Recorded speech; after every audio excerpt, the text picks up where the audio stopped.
اعوذ باللہ من الشیطان اللعین الرجیم بسم اللہ الرحمن الرحیم رب اشرح لی صدری ویسر لی امری واحلل عقدۃ من لسانی یفقہوا قولی ان اللہ وملائکتہ یصلون علی النبی یا ایھا الذین آمنوا صلوا علیہ وسلموا تسلیما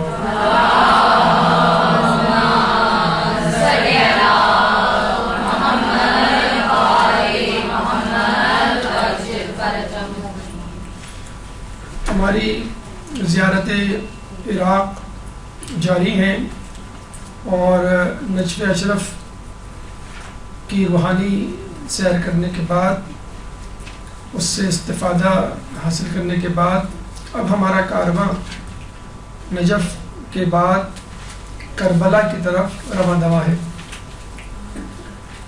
اور عموماً جو لوگ عراق کی زیارات پہ جاتے ہیں عموماً ترتیب یہی ہوا کرتی ہے کہ نجف کے بعد کربلا، 5 دن نجف میں، 4 دن کربلا میں، یا 4 دن نجف میں، 3 دن کربلا، اس طرح کا ریشو ہوا کرتا ہے۔ جب انسان نجف سے کربلا کی طرف جا رہا ہوتا ہے تو وہ یہ سوچتا ہے کہ نجف اور کربلا میں کیا فرق ہے۔ نجف کی یادوں کو چھوڑتا ہوا کربلا کا حیبلہ اور اس کی تصویر اپنے ذہن میں بنانے کی کوشش کرتا ہے، اور نجف اور کربلا کا تقابل اور موازنہ کرنے کی کوشش کرتا ہے۔ تو ذہن میں سوال یہ پیدا ہوتا ہے کہ نجف اور کربلا میں کیا فرق ہے۔ اس کا سیدھا سا جواب یہ ہے کہ نجف اور کربلا میں وہی فرق ہے کہ جو علی اور حسین میں ہے۔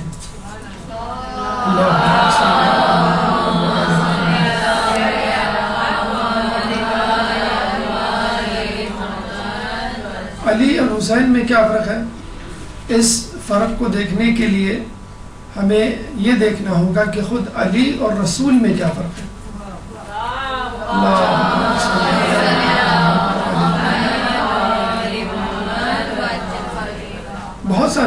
بہت ساری نسبتیں، بہت سارے تعلق آپ کے سامنے پیش کیے جا سکتے ہیں، لیکن ایک چھوٹی سی حدیث جو اکثر ہماری سماعتوں سے ٹکراتی ہے بہت خوبصورتی سے اس تعلق، اس نسبت، اس فرق کو سامنے رکھتی ہوئی نظر آتی ہے۔ حسین منی و انا من الحسین، کہ حسین مجھ سے ہے اور میں حسین سے ہوں۔ بس یہیں پہ اس بات کا فیصلہ ہو جاتا ہے کہ رسول اور حسین میں کیا نسبت ہے۔ حدیث کا یہ جو ٹکڑا ہم دیکھتے ہیں حسین منی جزء اول، اس کے بارے میں علماء اعلام فرماتے ہیں کہ یہ جزء اول کربلا سے پہلے کی تفسیر ہے، یعنی کربلا سے پہلے حسین رسول سے تھے۔ حسین کا تعارف، حسین کی شناخت رسول تھے، اور انا من الحسین یہ کربلا کے بعد کی بات ہے، یعنی رسول کے لیے حسین شناخت بن گئے۔ پہلے رسول نے تعارف کروایا حسین کا کربلا سے پہلے، اور کربلا کے بعد حسین نے تعارف کروایا رسول کا۔ اور ہم یوں کہہ سکتے ہیں کہ رسول اسلام کو لانے والے اور حسین اسلام کو بچانے والے، اسلام کو پیدا کرنے والے رسول اور اسلام کی جان بچانے والے، موت کے منہ سے نکال کے لانے والے حسین۔ اور یہی کچھ کرنے کے لیے کربلا کا رخ کیا تھا، اور اسی اسلام کو زندہ کرنے کے لیے اپنے گھر والوں اور اپنے جانثاروں کی قربانی دی تھی، اور ایسی قربانی کہ جس کو دنیا نے ابھی تک اپنے گلے سے لگا کے رکھا ہوا ہے۔ اب آئیے حسین اور علی میں کیا فرق ہے۔ دیکھیے، مولا کی شخصیت کی منزلت کا اندازہ اس طرح لگا سکتے ہیں کہ کوئی برداشت کر ہی نہیں سکتا کہ رسول سے اوپر کوئی ہو، لیکن خود رسول نے فتح مکہ کے موقع پہ برداشت کر لیا کہ علی مجھ سے اوپر ہے، اپنے دوش مبارک پہ بٹھا کر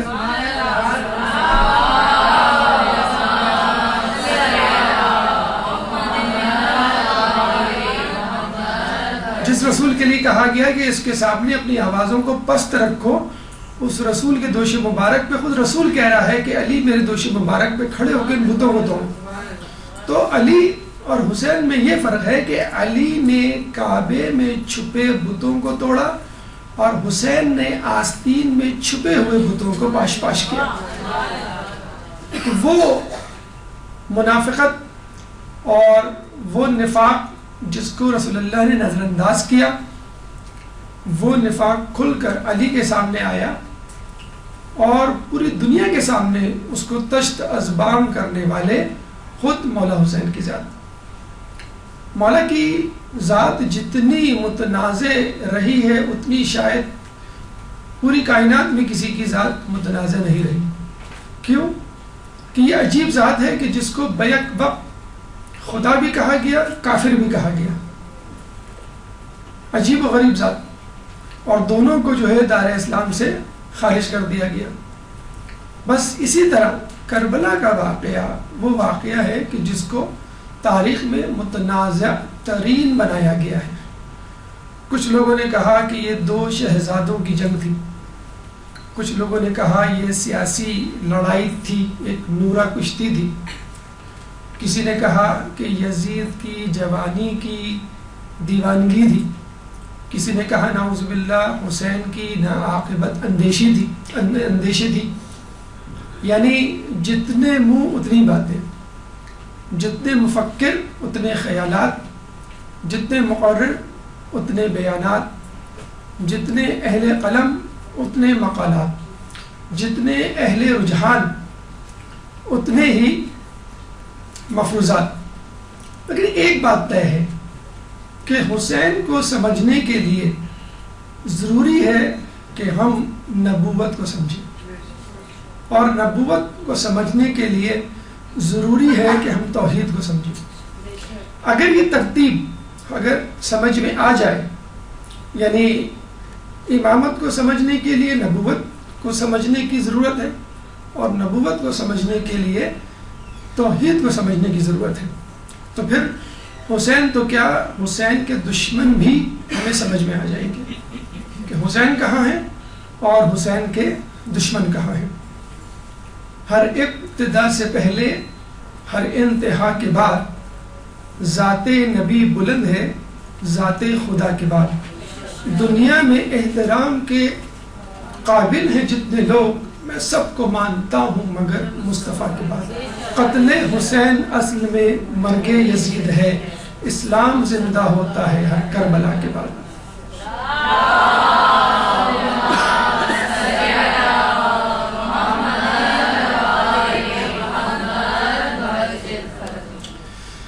یہ واقعہ کہاں ہوا؟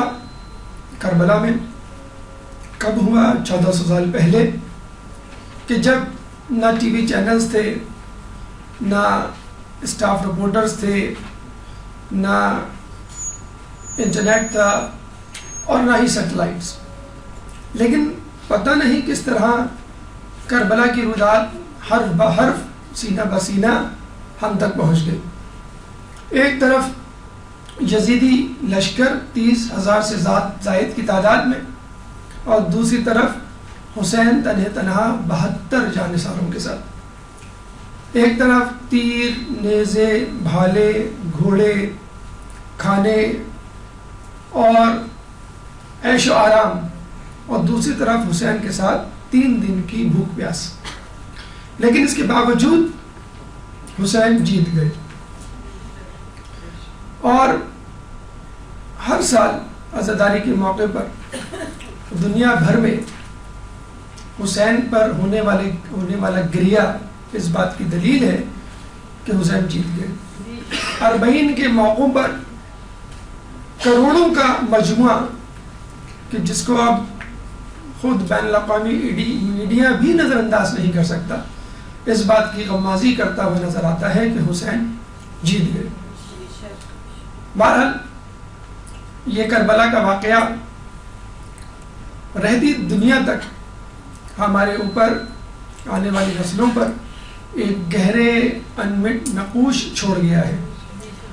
اور حسین نے اپنی جیت اس طرح ثابت کر دکھائی کہ حسین کے دشمنوں کے نام اب گالی بن چکے ہیں. جو خود ان کے طرفدار ہیں وہ ان کے نام رکھنا گوارا نہیں کرتے. جو ان کے حمایتی ہیں وہ ہاتھ اٹھا کر یہ نہیں کہہ سکتے کہ اللہ قیامت میں ہمیں حسین کے دشمنوں کے ساتھ محشور کر. وہ خود بھی نہیں کہہ سکتے. تو یہ بس حسین کی جیت ہے کہ بے سر و سامانی میں، بھوک افلاس میں اور غریب الوطنی میں اور نہایت چند گنے چنے افراد کے ساتھ ایک اتنا بڑا معرکہ کہ جس میں اسلام کی بقا جو ہے وہ داؤ پہ لگی ہوئی تھی، حسین نے یہ کارنامہ بخوبی انجام دیا. دیکھتے ہیں کہ یہ کربلا کہاں ہے، کس حال میں ہے، کن ادوار سے گزر کر ہم تک پہنچی. اس کربلا کو تیار کرنے میں کتنا وقت لگا اور اللہ تعالیٰ نے کن کن واقعات کے ذریعے حسین کو اشارے دیے کہ تمہیں ایک بہت بڑے معرکے کے لیے جانا ہے، اور کس طرح ولادت سے لے کے شہادت تک ہر موڑ پر حسین کے سامنے کربلا کا مقدمہ رکھا گیا. گویا حسین کو ٹریننگ دی جا رہی تھی، حسین کو تیاری کروائی جا رہی تھی کہ تم کربلا کے لیے پیدا ہوئے ہو اور کربلا کا معرکہ تمہارے لیے ہے.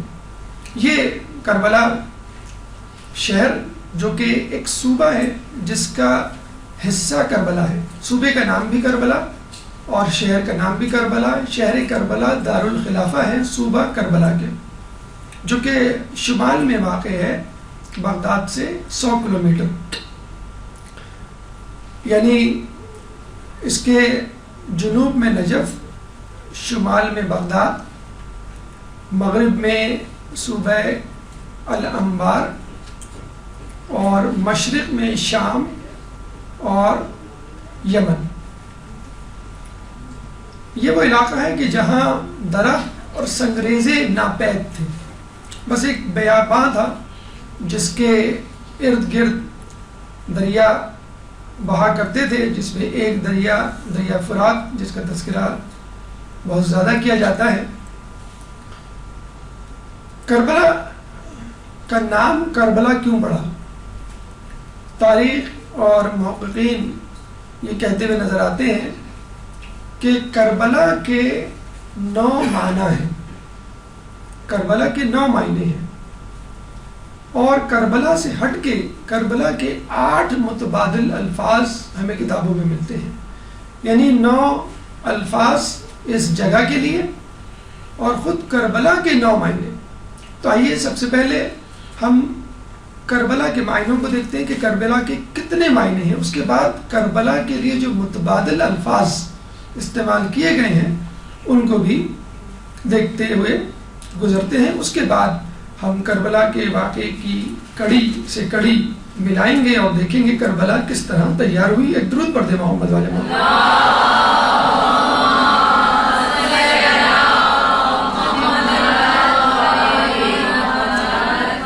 کربلا کا مشہور ترین نام کربلا ہی ہے، کیونکہ سب سے زیادہ مقبول، کتابوں میں نظر آنے والا، منبر سے بولا جانے والا، سماعتوں سے ٹکرانے والا.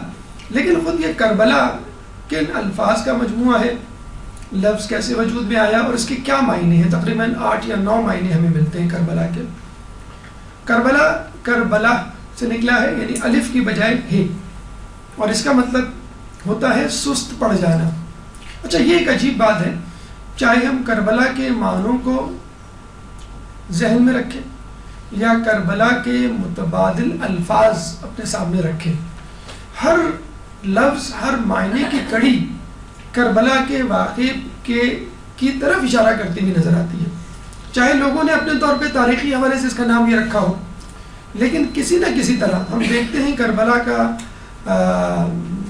لفظ، کربلا کے معنی، کربلا کے متبادل الفاظ کربلا کے واقعے کی طرف نشاندہی کرتے ہیں. کیسے؟ مثلا کربلا کے بارے میں کہا جاتا ہے یہ کربلا، یعنی ہے آگے ہم لگا دیں الف کی بجائے، تو یہ کربلا سے نکلا ہے. اس کا مطلب ہے سست پڑ جانا.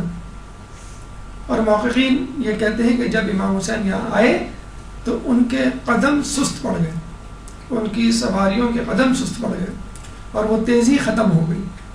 گویا دریائے فرات نے حسین کے قدموں پر ایک زنجیر ڈال دی ہو کہ مجھے اجازت دیجئے کہ میں آپ کو سیراب کر سکوں، مجھے اجازت دیجئے کہ میں آپ کی کچھ خدمت کر سکوں۔ اور ہم دیکھتے ہیں کہ جب مولا نے بنو اسد کے قبیلے کے لوگوں کو بلایا اور ان سے دریافت کیا، انہوں نے مختلف نام لیے، کسی نے کہا کہ یہ نینوا ہے، کسی نے کہا یہ غادریہ ہے، کسی نے کہا یہ شط الفراد ہے، اور جب بات کربلا پہ آ کے رکی، کسی کی زبان سے نکلا یہ کربلا ہے، تو حسین نے کہا یہ وہی جگہ ہے کہ جہاں ہمارے گلے کٹیں گے، جہاں ہمارے لاشیں پامال کیے جائیں گے، جہاں ہم قتل ہوں گے، اور جہاں ہمیں اسلام کے لیے قربانی دینی ہے، بس یہیں پہ خیموں کو گاڑ دو۔ تو لفظ کربلا سب سے زیادہ مشہور و معروف نام، اور یہ حسین کے قافلے کے رک جانے کا، سست پڑ جانے کا سبب بنا، اس لیے اس کو کربلا کہتے ہیں۔ کچھ لوگ کہتے ہیں کربلا لفظ کربل سے نکلا ہے، جس کا مطلب ہے چھاٹی کرنا۔ ویسے تو چھاٹی کرنے یا تمیز کرنے کے معنی اس لیے ہیں کہ یہاں پر سنگریزے نہیں ہوا کرتے تھے، یہاں پہ درخت نہیں ہوا کرتے تھے۔ آپ مٹی کو چھانے تو ہم دیکھیں گے کہ مٹی جو ہے نیچے چلی جاتی ہے اور سنگریزے موٹے پتھر اوپر رہ جاتے ہیں، تو موٹے پتھر کربلا سے پہلے رک جاتے ہیں اور صرف مٹی یا زمین نظر آتی ہے ہمیں کربلا میں، اس لیے اس جگہ کو کربل بھی کہا جاتا ہے۔ اور ہم یوں کہہ سکتے ہیں کہ کربل میں منافقوں کی اور مومنین کی چھاٹی ہو گئی، یعنی منافقین دور رہ گئے جنہوں نے بلایا تھا، جنہوں نے ساتھ دینے سے انکار کر دیا، اور جو مومنین تھے یا حقیقی جانثار تھے وہ حسین کے ساتھ آ گئے۔ تو کربلا ایک آزمائش تھی کہ جس نے کھرے اور کھوٹے کی پہچان کروا دی۔ کچھ جگہوں پہ کہا گیا ہے کہ کربلا کرب اور ایلا سے مرکب ہے۔ کرب کا مطلب ہوتا ہے حرم، اور ایلا کہتے ہیں خدا۔ بنی اسرائیل، اسرا یعنی بندہ، ایل یعنی خدا، اسرائیل خدا کا بندہ، یعقوب علیہ السلام کا ایک لقب، اسرائیل کا بندہ، اور پھر انہی کی نسل سے لوگوں کو بنی اسرائیل کہا جاتا ہے۔ تو کرب کا مطلب حرم، ایلا کا مطلب خدا، حرم خدا، یعنی جس طرح بیت اللہ حرم خدا ہے، مسجد نبوی حرم خدا ہے، کوفہ مسجد خدا ہے، تمام مقدسات مقامات مقدسہ جن کی نسبت اللہ سے ہے یا اللہ کے نیک بندوں سے ہے، وہ بالواسطہ یا بلا واسطہ حرم خدا ہی کہلائیں گے۔ اور یہاں اس کو حرم خدا کہنا اس لیے بھی ضروری ہے کہ حسین نے اس کربلا کے میدان میں دین اسلام کی حرمت کو بچایا، دین اسلام کی حرمت کو پامال ہونے سے بچایا۔ کچھ محققین کا یہ کہنا ہے کہ یہ کربلا کار اور بالا کا مرکب ہے اور فارسی سے لیا گیا ہے۔ کار فارسی میں کام کو کہا جاتا ہے اور بالا کا مطلب ہوتا ہے اوپر یا آسمانی، تو کار بالا یعنی آسمانی کام، ایسا مقدس کام جس کا حکم اللہ تعالیٰ نے دیا ہو، جو زمین والوں کی وجہ سے نہیں کیا گیا بلکہ آسمانی احکامات اور آسمانی صحیفے میں موجود حقائق کو مد نظر رکھتے ہوئے کیا گیا ہے۔ چنانچہ الہامی شخصیات، الہامی کام اور الہامی معرکہ اس میدان میں رونما ہوا، اسی لیے اس کو کار بالا کہا جاتا ہے۔ کچھ کہتے ہیں کور بابل اس کا نام ہے، کور کہتے ہیں گاؤں کو، بابل یعنی بابل کا علاقہ، اور یہ آپ کو بتلایا بھی گیا تھا کہ کربلا یا بابل یا عراق دجلہ و فرات کے درمیان یا ارد گرد رہنے والی بستیاں پہلے زمانے کی بستیاں کہلاتی ہیں، اور یہ ابتدائی تہذیبیں یہی پھلی پھولی، یہی بڑی ہوئی، اسے کہتے ہیں کہ تہذیبوں کا گہوارہ۔ تو بابل ہے یا بیبلون جو ہے ارلیسٹ سیویلائزیشن، تو بابل کے گاؤں یہاں ہوا کرتے تھے، اس لیے اس علاقے کو کور بابل کہا جاتا ہے۔ کورا بابل، کورا اینٹ بنانے کی جگہ کو کہا جاتا ہے، یہ سریانی زبان کا لفظ ہے، اور یہاں پر تعمیراتی کام کے لیے اینٹیں بنائی جاتی تھی، اور پھر ان اینٹوں کو بابل کے شہر میں منتقل کیا جاتا تھا، اور پھر وہاں پہ موجود عمارتوں کو بنایا جاتا تھا۔ جیسے کوئی شہر ہو اور اس کے لیے تعمیراتی کام کہیں اور سے لیا گیا ہو، تو ہم یہ کہہ سکتے ہیں کہ کربلا میں حسین کے ساتھیوں نے محنت کی، مشقت کی، اور یہاں کی محنت، مشقت، آزمائش اور قربانی جنت میں ان کے محل بنانے کے کام آئی، اور جس کی نشاندہی خود مولا نے جو ہے عصر عاشور سے پہلے یا عاشور کے دن سے پہلے کر دی تھی کہ یہاں تمہارا محل بنے گا، یہ تمہاری جنت میں جگہ ہے.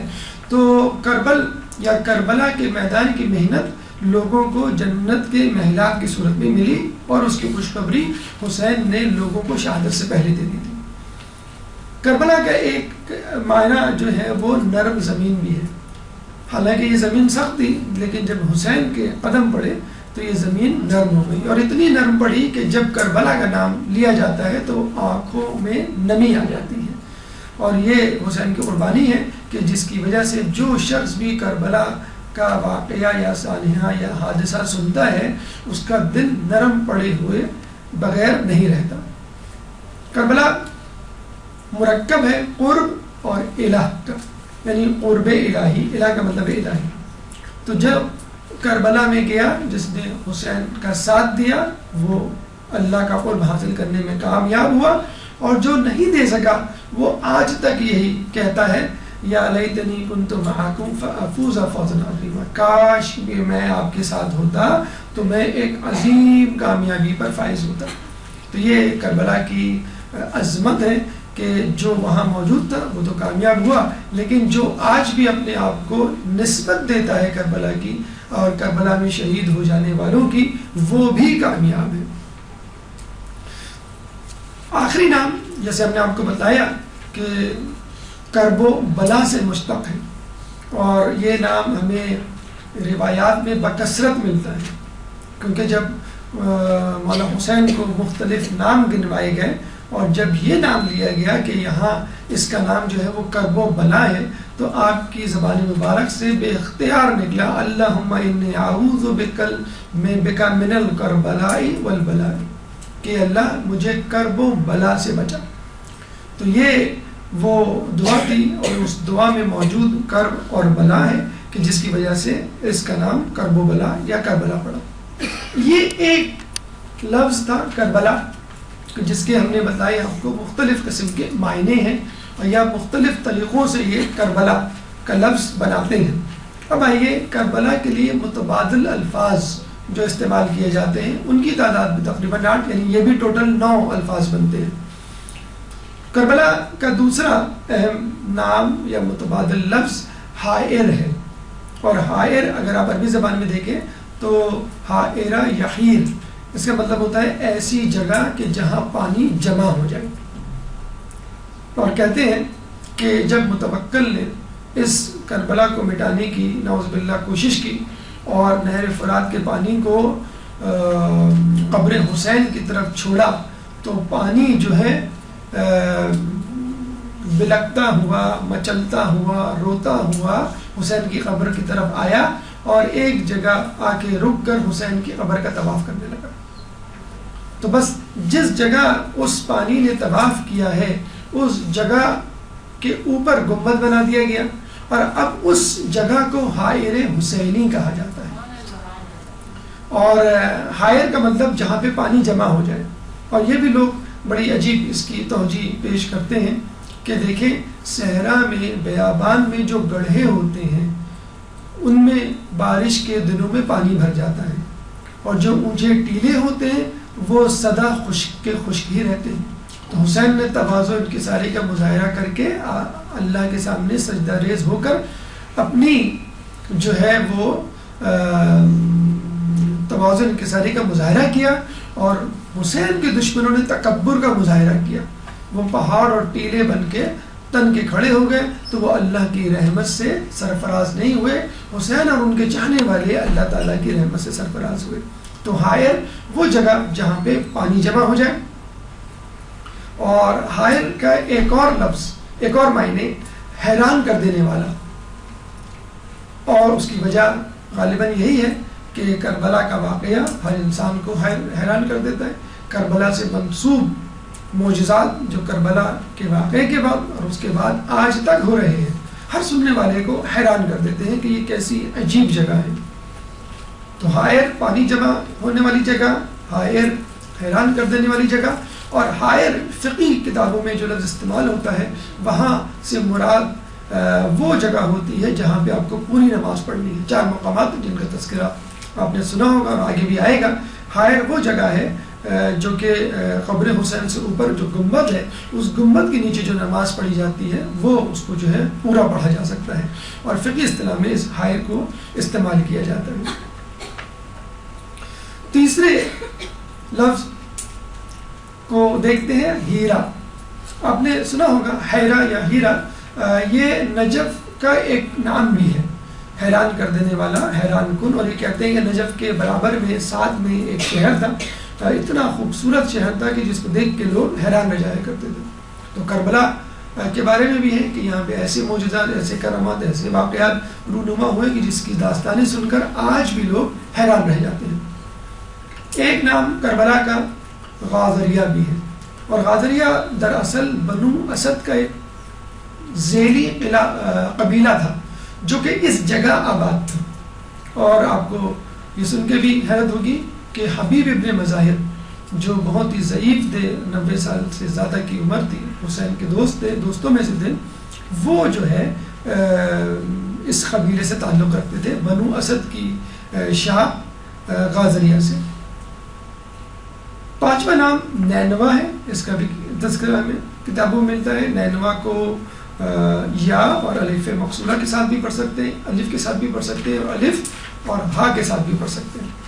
اور کہا یہ جاتا ہے کہ قبل مسیح میں، عیسیٰ علیہ السلام سے پہلے، ایک بادشاہ گزرا تھا سخارب، اس نے یہاں پہ اپنے محلات بنائے تھے، اور اس کی جو ہے وہ نشاندہی ایک فرینچ آرکیالوجسٹ نے 1820 عیسوی میں کی، اور اس نے یہاں پر اس کے محلات دریافت کیے۔ تو نینوا وہی بستی ہے۔ اکثر بابل اور نینوا یہ دو شہر جو ہے بڑی کثرت سے استعمال ہوتے ہیں تاریخ میں۔ چھٹا لفظ جو کربلا کے لیے استعمال ہوتا ہے وہ ہے شط الفرات۔ شط کہتے ہیں کنارے کو، شط الفرات یعنی فرات کا کنارہ۔ چونکہ کربلا فرات کے کنارے واقع ہے، اس لیے اس کو شط الفرات کہا جاتا ہے۔ ساتواں نام طف، طف کے معنی بھی کنارے کے ہیں، اور طف الفرات یا طف یعنی فرات کا کنارہ، کیونکہ کربلا فرات کے کنارے واقع ہے۔ پاکر شگاف کو کہتے ہیں، اس کے بارے میں بھی کہا گیا کہ جب مولانا یہ نام سنا تو فوراً کہا اللہم انی اعوذ بک من العقر، کہ اللہ مجھے شگاف سے یعنی جدائی سے، فرقت سے بچا۔ اور یہاں پر ہم دیکھتے ہیں کہ کربلا کا قافلہ آیا تو سب لوگ ایک جگہ جمع تھے، اور جب یہ کربلا کا قافلہ آگے بڑھا تو بنی ہاشم کے نوجوانان شہید ہو چکے تھے، صرف ایک نوجوان یعنی بیمار کربلا سید سجاد امام زین العابدین علیہ السلام باقی بچے۔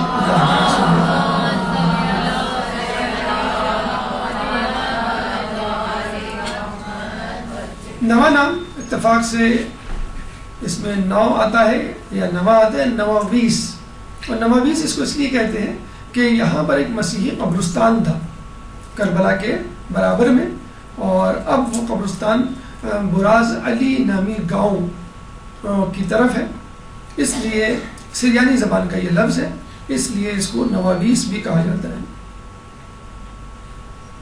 یہ 9 الفاظ ہیں جو کربلا کے متبادل الفاظ کے طور پر استعمال ہوتے ہیں۔ خود کربلا کے بھی آپ نے دیکھ لیے 9 سے زیادہ معنی ہیں، لیکن سب سے زیادہ جو مشہور و معروف نام ہے وہ کربلا ہے۔ اور آپ نے یہ بھی درک کر لیا کہ ہر لفظ اور ہر معنی میں کوئی نہ کوئی ایسی بات پوشیدہ ہے، ایک خفیہ اشارہ موجود ہے جو کربلا کے اصل مقصد یا کربلا کے اصل پیغام کی طرف ہماری نشاندہی کرتا ہے۔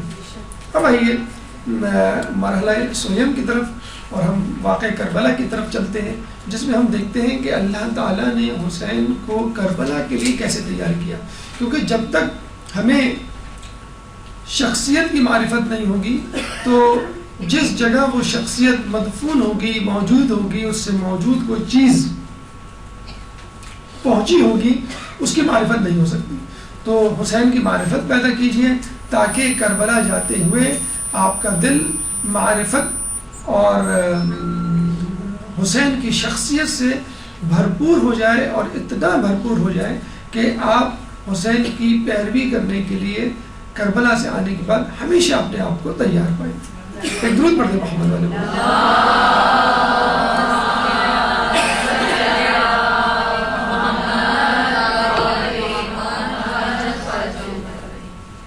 کربلا کی تاریخ تاریخ کو ہم دو حصوں میں تقسیم کر سکتے ہیں، قبل از کربلا اور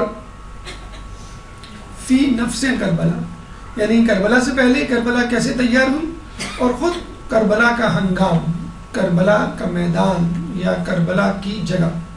قبل از کربلا حسین کو کربلا کے لیے کیسے تیار کیا گیا۔ یہ عجیب بات ہے کہ ولادت پہ خوشی منائی جاتی ہے، دنیا میں کوئی شخص ایسا نہیں کہ جس کی ولادت پر غم منایا جائے اور جس کی ولادت پہ گریہ کیا جائے، لیکن حسین کی ولادت واحد ولادت ہے کہ جس پہ رسول اللہ مسکرانے کے بعد فوراً گریہ کرتے ہوئے نظر آئے، اور جب وجہ پوچھی تو انہوں نے کربلا کی نوید سنائی کہ یہ وہ جگہ ہوگی کہ جہاں میرے نواسے کو، جہاں میرے بیٹے کو شہید کیا جائے گا جو 3 دن کا بھوکا پیاسا ہو گئے۔ تو جس کی ولادت پر گریہ کرنا جائز ہو خود رسول کا، تو اس کی شہادت پر گریہ کرنا کیوں نہیں جائز ہوگا غیر معصوم کا۔ کہتے ہیں کہ شکم مادر میں امام حسین 6 مہینے رہے، اور اس طرح کی 2 اور شخصیت کا ہمیں تذکرہ ملتا ہے کہ جو ماں کے پیٹ میں 6 مہینے رہے، جس میں ایک عیسیٰ علیہ السلام اور ایک یحییٰ علیہ السلام کی شخصیت ملتی ہے۔ اور سورہ احقاف آیت نمبر 15 میں اللہ فرماتا ہے وَوَصَّيْنَا الْإِنسَانَ بِوَالِدَيْهِ إِحْسَانًا، اور ہم نے انسان کو اپنے والدین کے ساتھ احسان کرنے کی وصیت کی۔ حملتہ امہ کرہا، اور اس کی ماں نے نہایت دقت سے، زحمت سے اس کو اپنے پیٹ میں رکھا۔ وَوَضَعَتْهُ كُرْهًا وَحَمْلُهُ وَفِصَالُهُ 30 شهرًا، اور اس نے پھر دقت سے، محنت سے اور تکلیف سے اس کو جنا۔ وَحَمْلُهُ وَفِصَالُهُ 30 شهرًا، اور حمل کا اور رضاعت کا دورانیہ 30 مہینے ٹھہرا۔ 30 یعنی 30 مہینے۔ یہاں سے یہ بات پتہ چلتی ہے کہ دودھ پلانے کے لیے اسلام 2 سال کی قید لگاتا ہے، اور آج کل کی میڈیکل سائنس بھی یہ کہتی ہے کہ ماں کو کم از کم 2 سال تک اپنے بچے کو دودھ پلانا چاہیے۔ 2 سال کا مطلب ہوتا ہے 24 مہینے۔ اب 24 مہینے کے بعد 30 مہینے میں کتنے مہینے بچ گئے؟ 6 مہینے۔ تو وہ حمل کا پیریڈ ہے، یعنی حمل کا پیریڈ یا دورانیہ ہوتا تو 9 مہینے ہے، لیکن اس آیت سے ہمیں اندازہ ہوتا ہے، پتہ چلتا ہے کہ حمل کا منیمم پیریڈ 6 مہینے ہو سکتا ہے۔ یعنی بچہ 9 مہینے سے پہلے اگر پیدا ہو تو 6 مہینے تک کی وہ مدت ہے کہ جس کے بعد پیدا ہونے پر بچہ جو ہے وہ صحیح سالم ہو سکتا ہے اور زندہ رہ سکتا ہے۔ اس سے پہلے بچے کا سروائیول ذرا مشکل ہوتا ہے۔ اچھا، جب ہم تاریخ میں دیکھتے ہیں تو 2 بچے، یعنی 2 نبی، 2 معصوم ایسے ہیں جو 6 مہینے بعد پیدا ہوئے، عیسیٰ علیہ السلام اور یحییٰ علیہ السلام۔ لیکن پھر بھی یہ آیت ان دونوں پر پوری منطبق نہیں ہوتی۔ کیوں؟ عیسیٰ علیہ السلام کے والد نہیں تھے، جبکہ یہاں پہ کہا جا رہا ہے وَوَصَّيْنَا الْإِنسَانَ بِوَالِدَيْهِ، ہم تمہیں اپنے والدین کے ساتھ احسان کی وصیت کرتے ہیں۔ تو ان کی والدہ تھی، والد نہیں، تو مکمل طور پہ اس آیت کے مصداق عیسیٰ علیہ السلام نہیں ٹھہریں گے۔ اچھا، یحییٰ علیہ السلام کیوں نہیں ٹھہریں گے؟ آگے آیت کہہ رہی ہے کہ حَتَّى إِذَا بَلَغَ أَشَدَّهُ وَبَلَغَ 40 سنة، حتیٰ کہ وہ بلوغت تک پہنچ گیا اور 40 سال کا ہو گیا۔ اگر اللہ یہ بھی کہہ کے چھوڑ دیتا وہ بلوغت تک پہنچ گیا تو کافی تھا، لیکن پھر وہ کہہ رہے ہیں کہ 40 سال تک پہنچ گیا۔ یحییٰ علیہ السلام جو ہے وہ 40 سال تک نہیں پہنچے گا۔ تو عیسیٰ علیہ السلام میں پہلی شرط موجود نہیں، یعنی ان کے والد نہیں تھے جو آیت کے شروع میں ہے، اور یحییٰ علیہ السلام میں دوسری شرط نہیں، یعنی وہ 40 سال تک نہیں پہنچے، جبکہ یہ دونوں شرطیں امام حسین کی زندگی میں بھی نظر آتی ہیں۔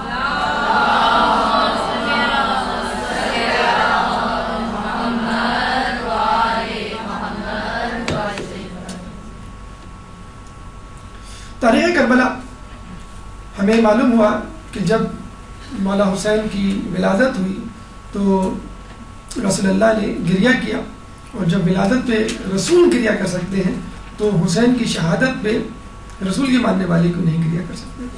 جب نام رکھنے کی باری آئی تو آپ کا نام حسین رکھا گیا، اور اس سے پہلے یہ نام جو ہے کبھی کسی کا نہیں رکھا گیا۔ اور عجیب یہ نام یکتا ہے کہ تمام معصومین کے نام لیجئے، تمام انبیاء کے نام لیجئے، کسی کا نام لے کے فوراً رونا نہیں آتا۔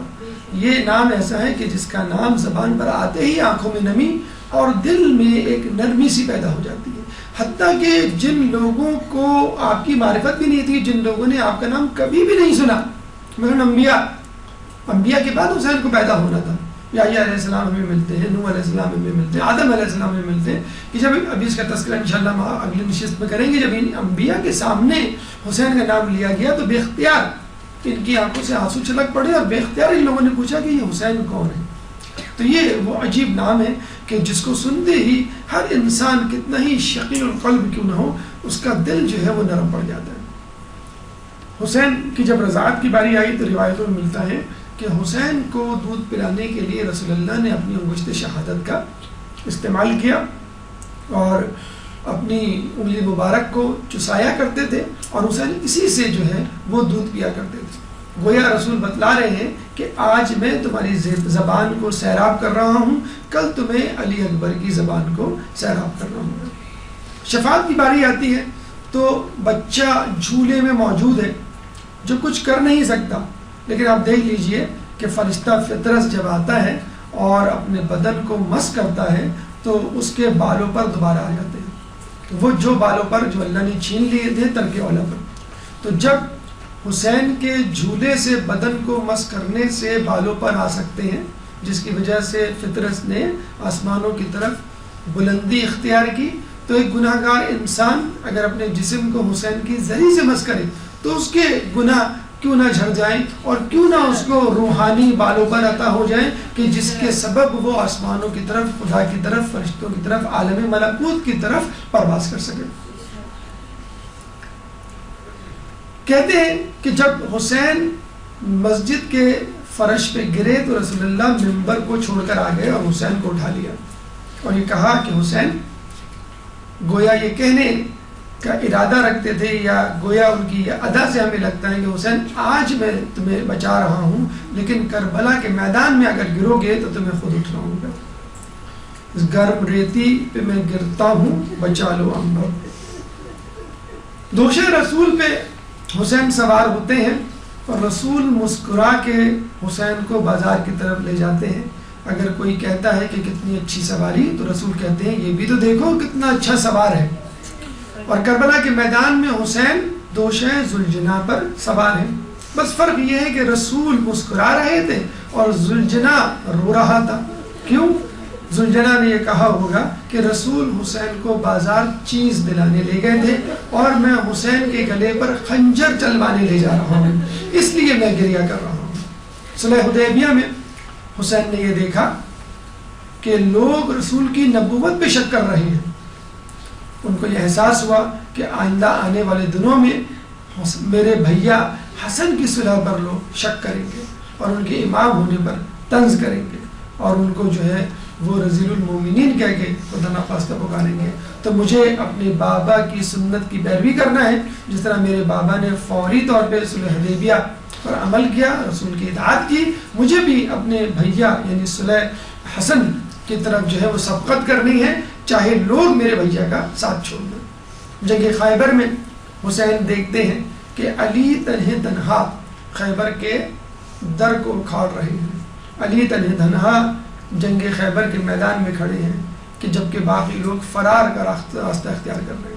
تو میرے اوپر بھی یہ وقت آنے والا ہے کہ میدان جنگ میں تنہا کھڑا ہوں گا اور میری امت، رسول کی امت جو ہے وہ میرا ساتھ چھوڑ جائے گی. مباہلے میں حسین رسول کی گود میں ہوتے ہیں، گویا بتلا رہے ہیں کہ آج میں رسول کی گود میں ہوں، کل علی اصغر میری گود میں ہوگا. آج میں نانا کی گواہی دے رہا ہوں، نانا کے دین کی صداقت کی، کل علی اصغر میرے حق پر ہونے کی گواہی دے گا.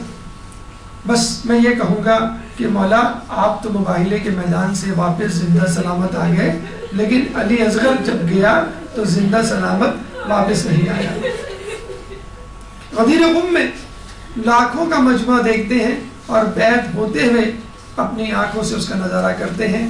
گویا اللہ الہام کر رہا ہے حسین کو کہ دیکھو اس قسم کی بیعت سے متاثر نہ ہونا، اس طرح کثرت سے بیعت کے لیے خطوط آئیں گے تمہاری طرف، 80,000 سے زیادہ خطوط کا آنا اور پھر حسین کا کوچ کر جانا اور پھر لوگوں کا حسین کے سفیر مسلم بن عقیل کا ساتھ چھوڑ جانا. یہ بالکل غدیر قوم کا واقعہ ہمیں یاد دلاتا ہے کہ رسول کے سامنے تو انہوں نے بیعت کی حامی بھر لی تھی اور رسول کے بعد رسول کے جانشین کا ساتھ چھوڑ دیا تھا.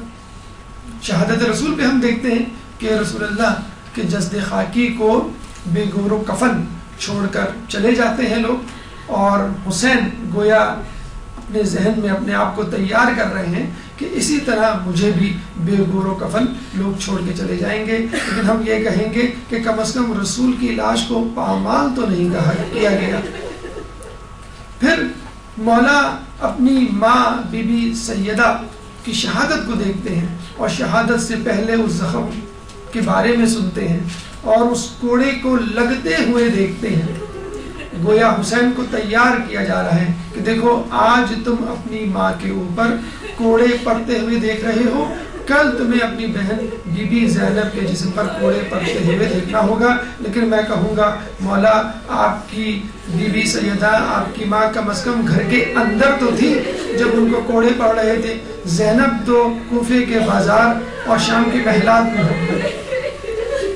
اسی طرح مولا اپنے بابا کی شہادت کو دیکھتے ہیں، ابن ملجم کو دیکھتے ہیں کہ جب اپنے لوگ جو ہے نمازی پرہیزگاری کا لبادہ اوڑے ہوئے علی کو قتل کرنے آتے ہیں، علی کو شہید کرنے کے لیے آتے ہیں، اور اس کے بعد علی کا جنازہ تنہائی میں، گمنامی میں، گوشہ نشینی میں دفنایا جاتا ہے.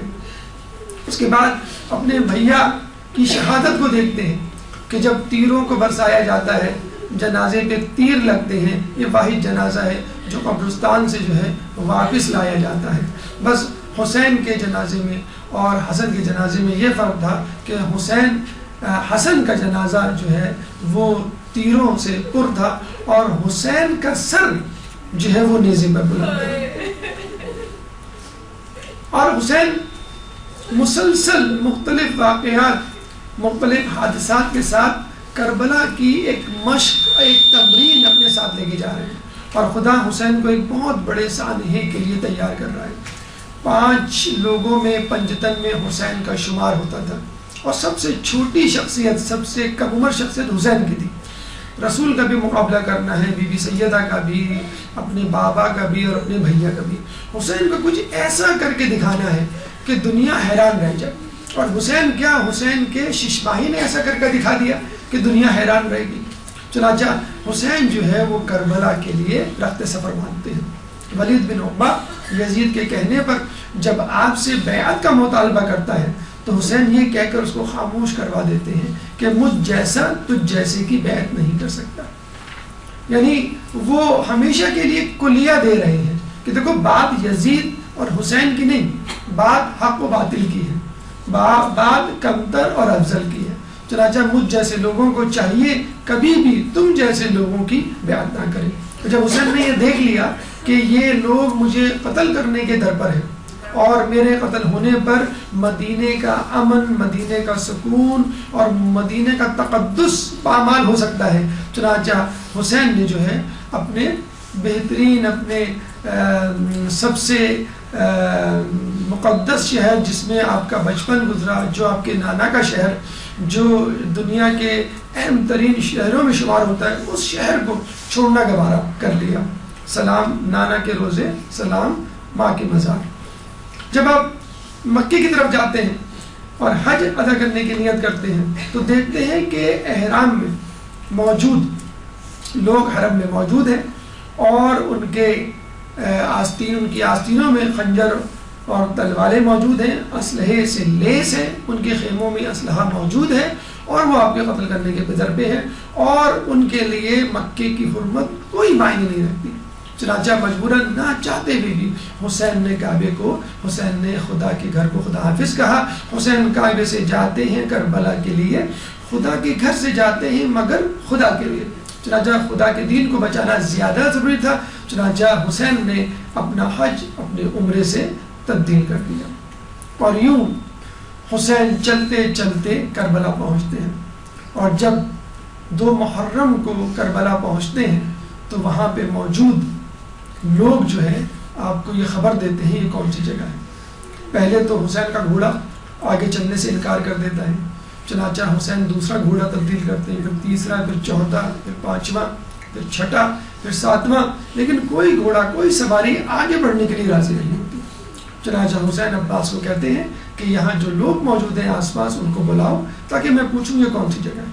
اور جب لوگ تعارف کرواتے ہیں اور ایک ایک کر کے نام لیتے چلے جاتے ہیں، اور حسین متجسس ہوتے ہیں کہ کوئی ایسا نام لیا جائے کہ جس کے اوپر میں فیصلہ کر سکوں۔ نینوا، غادریہ، شط الفرات، اور بھی کئی نام، پھر اس کے بعد جب کہا جاتا ہے کہ اس کا ایک نام کربلا بھی ہے، اور حسین نے کہا کہ ہاں یہ وہی جگہ ہے کہ جہاں ہمارے سر کٹیں گے، ہمارے لاشیں پامال ہوں گے، جہاں ہمیں قربانی دینی ہوگی۔ عباس یہاں پہ خیموں کو لگا دیا جائے۔ چنانچہ خیموں کو لگا دیا گیا، اور پھر جو ہے آمد فوج اشقیہ شروع ہوئی 3 محرم کو۔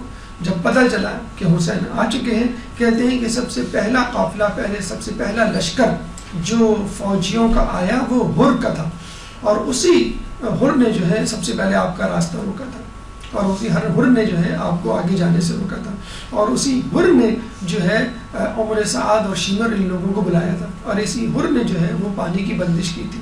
اتنے بڑے بڑے گناہ تھے ہر کے، لیکن ہم دیکھتے ہیں کہ پھر یہی ہر جو ہے وہ آزادی کی علامت بن گیا، یہی ہر جو ہے گناہ گاروں کے لیے ایک امید کی کرن بن گیا، اور یہی ہر جو ہے کہ وہ شخص کہلایا کہ جس کو حسین نے اپنی ماں کا رومال پیش کیا۔ اتنی بڑی سعادت ہر کو ملی، اتنے بڑے بڑے گناہوں کے باوجود، فقط توبہ کی بنیاد پر 5 محرم کو جو ہے فرات پر قبضہ ہو گیا، اور لوگوں نے جو ہے وہ فرات کو چاروں طرف سے گھیر لیا۔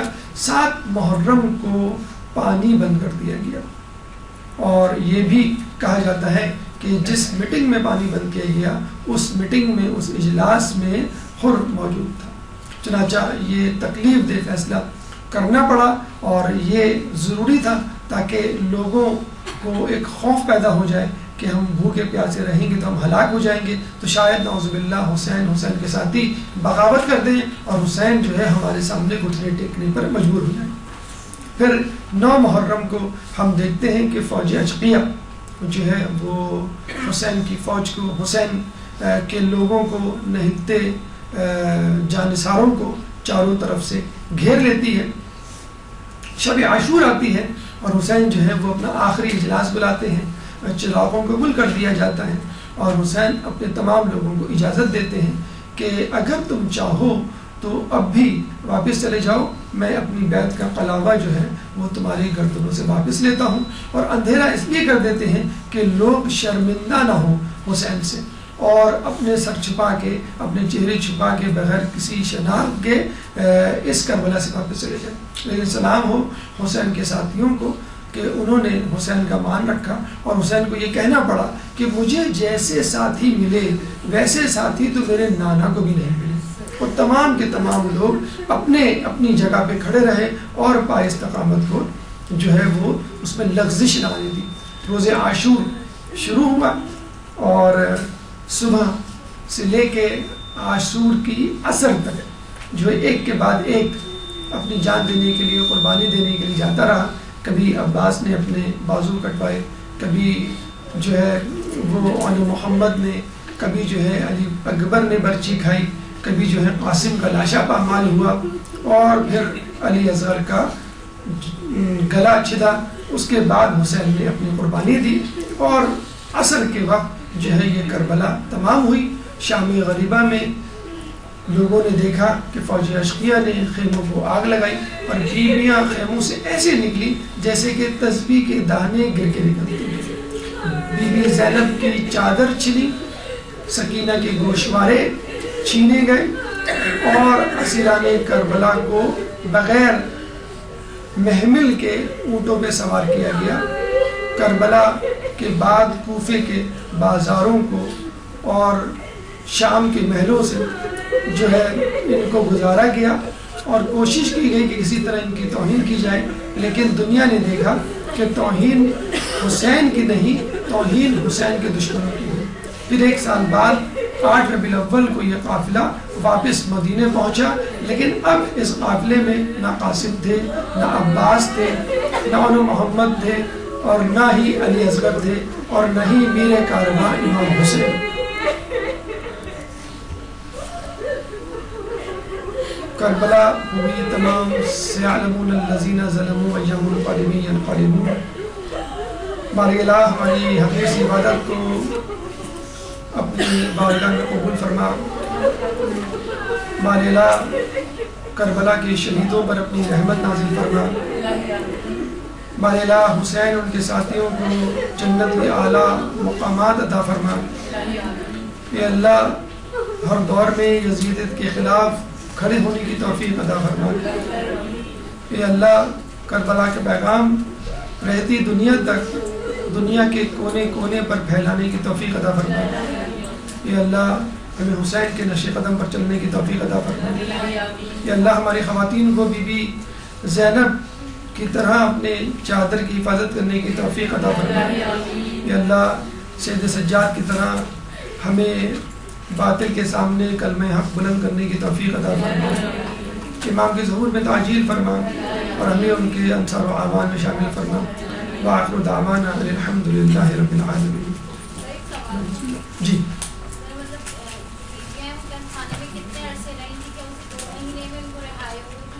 دیکھیے ایک روایت تو یہ ملتی ہے کہ وہ 40 دن بعد یعنی 40 کے دن وہ کربلا واپس آ چکی تھی.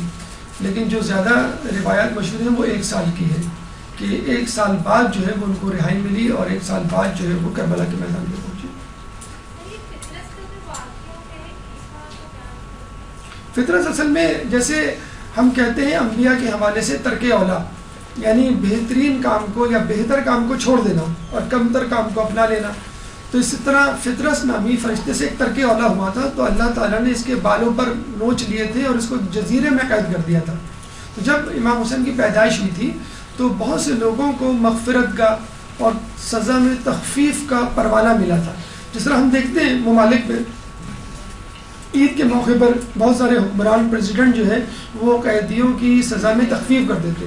تو اللہ تعالیٰ نے بہت سارے لوگوں کی سزا میں تخفیف کی تھی فرشتوں کی اور دیگر افراد کی. تو فطرت کو کسی نے کہا تھا کہ آج خدا بہت خوش ہے کہ 3 شعبان ہے اور اس کا جو ہے حسین مظلوم حسین پیدا ہوا ہے. اگر تم چاہو تو اپنے بالوں پر واپس لا سکتے ہو حسین کی شفاعت حسین کے وسیلے سے. چنانچہ وہ آیا اور اس نے جو ہے وہ اپنے بدن کو حسین کے گہوارے سے مس کیا اور اللہ سے حسین کے وسیلے سے دعا کی تو اللہ تعالیٰ نے اس کو بالوں پر واپس عطا کر دیے. یعنی حسین جھولے میں جو ہے وہ شفاعت کا وسیلہ بنے. اچھا ٹھیک ہے. امام حسن موسیٰ قاضی میں ایک درود پڑھ دیں محمد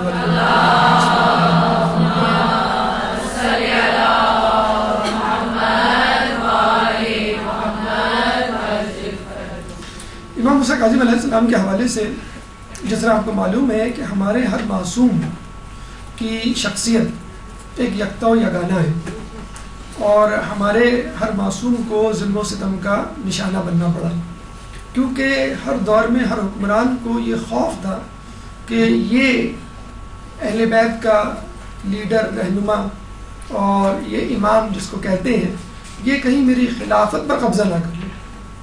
حالانکہ وہ تو کائنات کے امام تھے, وہ خلافت کو لے کے کیا کرتے؟ خلافت تو خود سے موجود ہے, اب لوگ خلیفہ نہ مانیں تو ایک الگ بات ہے. چنانچہ خود جو ہے وہ ہارون رشید کو بھی اس بات کی فکر تھی کہ کسی طرح میں ان کو جو ہے اپنی راہ سے ہٹاؤں. چنانچہ اس نے جو ہے وہ موسیٰ سے ہارون رشید نے آپ کو فقط ایک مرتبہ نہیں کئی مرتبہ جو ہے وہ گرفتار کیا تھا. کچھ جگہوں پہ 3 مرتبہ, کچھ جگہوں پہ 2 مرتبہ آیا.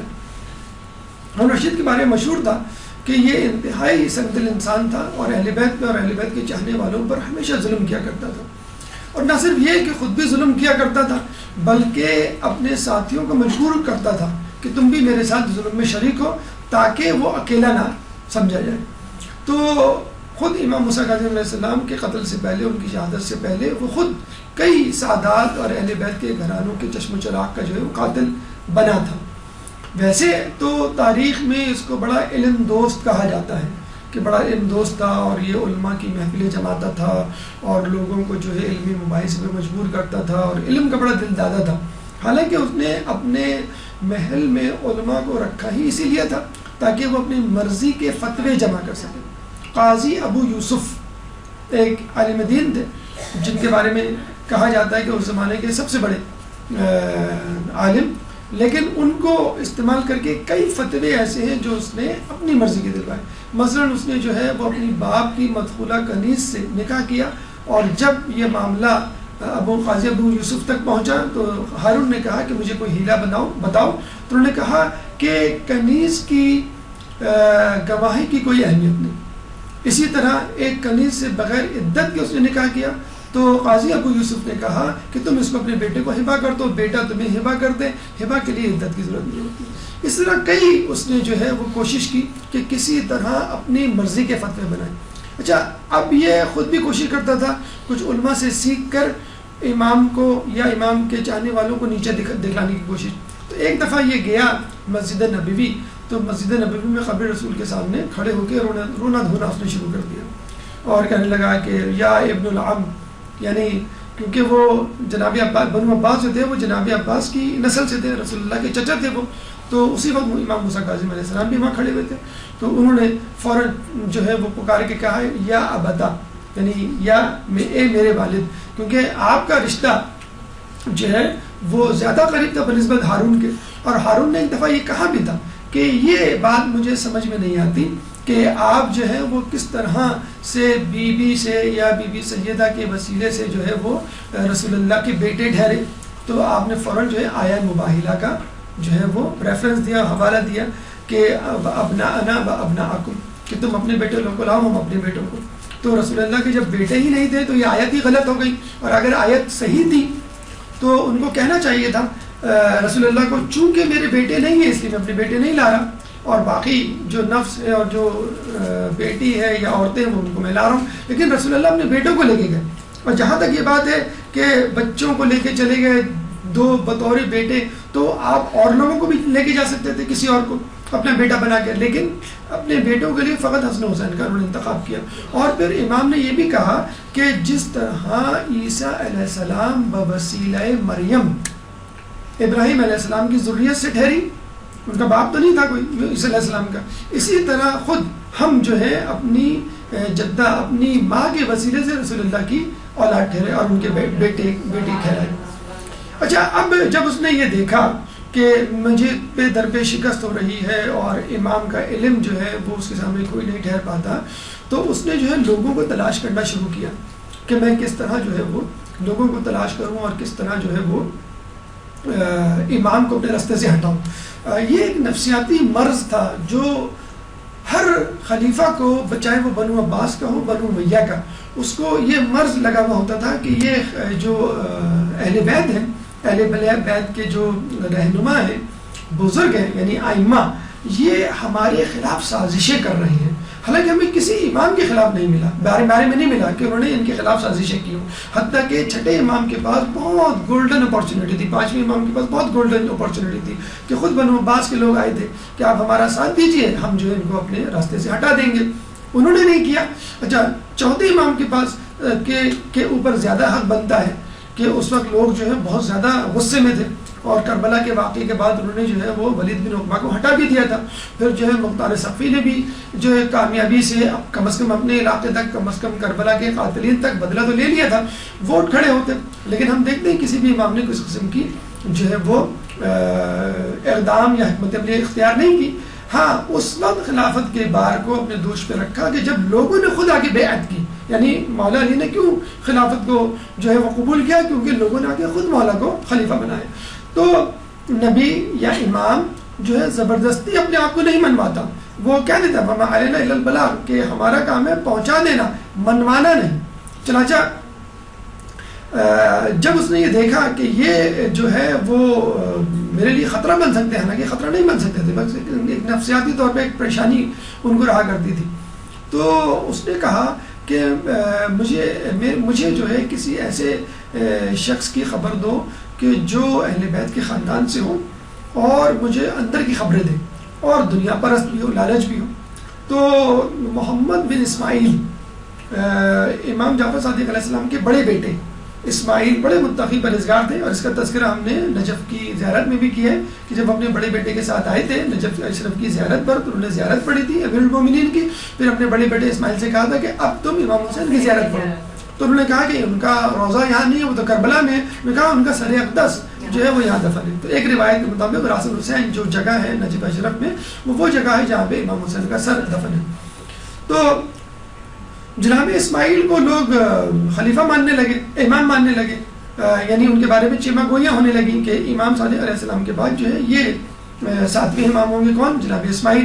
حالانکہ امام نے کبھی اس کا تذکر نہیں کیا، نہ کبھی دعویٰ کیا، نہ کبھی جو ہے لوگوں کے سامنے ان کو بطور امام متعارف کروایا، بلکہ جو ایک اہم ترین واقعہ جو رونما ہوا جس نے تمام حجت تمام کر دی وہ یہ کہ اسماعیل علیہ السلام کا انتقال جو ہے وہ امام جعفر علیہ السلام کی زندگی میں ہو گیا، اور باقاعدہ ان کے جنازے پہ کھڑے کرنے کہا کہ اللہ تعالیٰ نے امامت کے معاملے میں جس طرح یہ حجت آشکار کی ہے، ثابت کی ہے، اس طرح کسی اور امام کے بارے میں نہیں کی، یعنی جس کو تم امام سمجھنے جا رہے تھے یا بنانے جا رہے تھے، اللہ تعالیٰ نے اس کو میری زندگی میں اٹھا لیا اور بالکل شک و شبہ اٹھ گیا ہے۔ لیکن آپ کو معلوم ہے کہ ہر کوئی جو ہے وہ معصوم نہیں ہوتا، یا ہر کوئی جو ہے وہ تقویٰ پرہیزگاری اپنے باپ کے برابر نہیں رکھتا۔ تو جناب اسماعیل کے جو بیٹے تھے محمد بن اسماعیل، ان کے اندر ایک لالچ آ گیا، اور انہوں نے جو ہے وہ ہارون رشید سے ساز باز کر لیا۔ ہارون رشید نے جب یہ کہا کہ اہل بیت میں کسی فرد کو مجھ سے ملاؤ تاکہ میں جو ہوں اس کو اپنی طرف کر سکوں اور امام موسیٰ کاظم کے حال احوال پوچھوا سکوں اور ان کے لیے کوئی جواز پیدا کر سکوں ان کے قتل کا، ان کے قید کا۔ چنانچہ محمد بن اسماعیل تک جب بات پہنچی، کسی نے کہا کہ بھئی محمد بن اسماعیل تمہیں جو ہارون رشید نے یاد کیا، تو محمد بن اسماعیل ان سے ملنے کے لیے تیار ہو گئے۔ اب محمد بن اسماعیل جو ہے امام موسیٰ کاظم علیہ السلام کے پاس آئے تو امام موسیٰ کاظم علیہ السلام نے ان کو 400 درہم دیے، پھر کہا کہ ایک اور تھیلی لاؤ، پھر دینے کے بعد کہا ایک اور تھیلی لاؤ، یعنی 3 تھیلیاں دی، اس کے بعد دینار الگ سے دیا۔ اور جب وہ دے چکے، اچھا لوگ بزستور دیکھ بھی رہے ہیں اور کہہ بھی رہے ہیں کہ امام آپ کو معلوم ہے کہ یہ آپ کا دوست نہیں دشمن ہے، آپ پھر بھی نواز رہے۔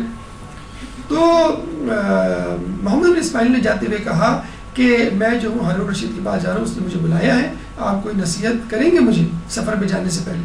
تو امام نے کہا کہ دیکھو اپنے ہاتھوں، میرے خون سے اپنے ہاتھوں کو رنگین نہیں کرنا، میرے بچوں کو یتیم نہیں کرنا۔ انہوں نے کہا کہ یہ آپ کیسی بات کر رہے ہیں، میں ایسا نہیں کروں گا۔ اور پھر جاتے ہوئے امام نے کہا کہ یہ میرے خون سے اپنے ہاتھوں کو رنگین کرے گا، لیکن اس کے باوجود امام کے سمجھانے کے باوجود وہ چلا گیا۔ لوگوں نے کہا کہ یا امام آپ کو جب معلوم تھا کہ یہ آپ کا قاتل بنے گا آپ پھر بھی اس کو نواز رہے۔ یہ بالکل ایسا ہی ہے کہ جیسے مولا کے سامنے عبد الرحمن ابن ملجم آیا تو اس نے تلوار دی تحفے میں، تو امام نے کہا کہ تم یہ تلوار دے دے گا تو قتل کس سے کرے گا؟ انہوں نے کہا اگر آپ سمجھتے ہیں کہ میں آپ کا قاتل ہوں گا تو آپ مجھے ابھی قتل کر دیں۔ تو امام علی نے کیا کہا کہ مجرم کو جرم کرنے سے پہلے کیسے سزا دے دوں؟ یہ ہے انصاف، یہ ہے عدل۔ تو محمد بن اسماعیل چلا گیا اور ہارون رشید سے جا کر مل گیا، اور ہارون رشید سے پہلی ملاقات میں کیا کہا کہ مجھے حیرانگی ہوتی ہے کہ اس ملک میں 2 خلیفہ کیسے؟ ہارون رشید نے کہا کیا مطلب؟ کہنے لگا آپ بھی خلیفہ ہیں وہ بھی خلیفہ ہیں، آپ کے پاس بھی بیت المال ہے ان کے پاس بھی بیت المال ہے، آپ کے پاس بھی جزیہ ٹیکس آتا ہے ان کے پاس بھی خمس صدقات آتے ہیں۔ تو پھر ہارون رشید نے مسکرا کے کہا تم صحیح کہتے ہو، ایک نیام میں 2 تلواریں نہیں ہوتی، اور اس نے لوگوں کے سامنے گواہی بھی پیش کر دی کہ دیکھو ان کا جو بھتیجا کہہ رہا ہے کہ امام جو ہے میرے خلاف سازشیں کر رہے ہیں۔ تو ہارون رشید نے فوراً کہا کہ 2 لاکھ درہم دیے جائیں، 2 لاکھ دینار دیے جائیں اسی وقت، اور یہ کہہ کر ہارون رشید جو ہے وہ چلا گیا، اس کے پیچھے پیچھے جو ہے غلام گیا کہ میں 2 لاکھ درہم لے کر آؤں۔ اسی وقت محمد بن اسماعیل کو پیچش لگے، پیچش کی بیماری ہوئی، اور اتنی سخت بیماری کہ اس کی ساری اتڑیاں باہر آ گئی، اور کہتے ہیں کہ یہ آخری سانس لے رہا تھا کہ جب غلام ہارون رشید کا درم و دینار کی تھیلی لے کر آیا تو اس کے منہ سے یہی نکلا اب کیا فائدہ، اب تو میرا آخری وقت ہو گیا۔ بالکل جیسے عمر سعد نے کہا کہ نہ مجھے دنیا ملی نہ مجھے دین ملا، والعصر ان الانسان لفی خسر۔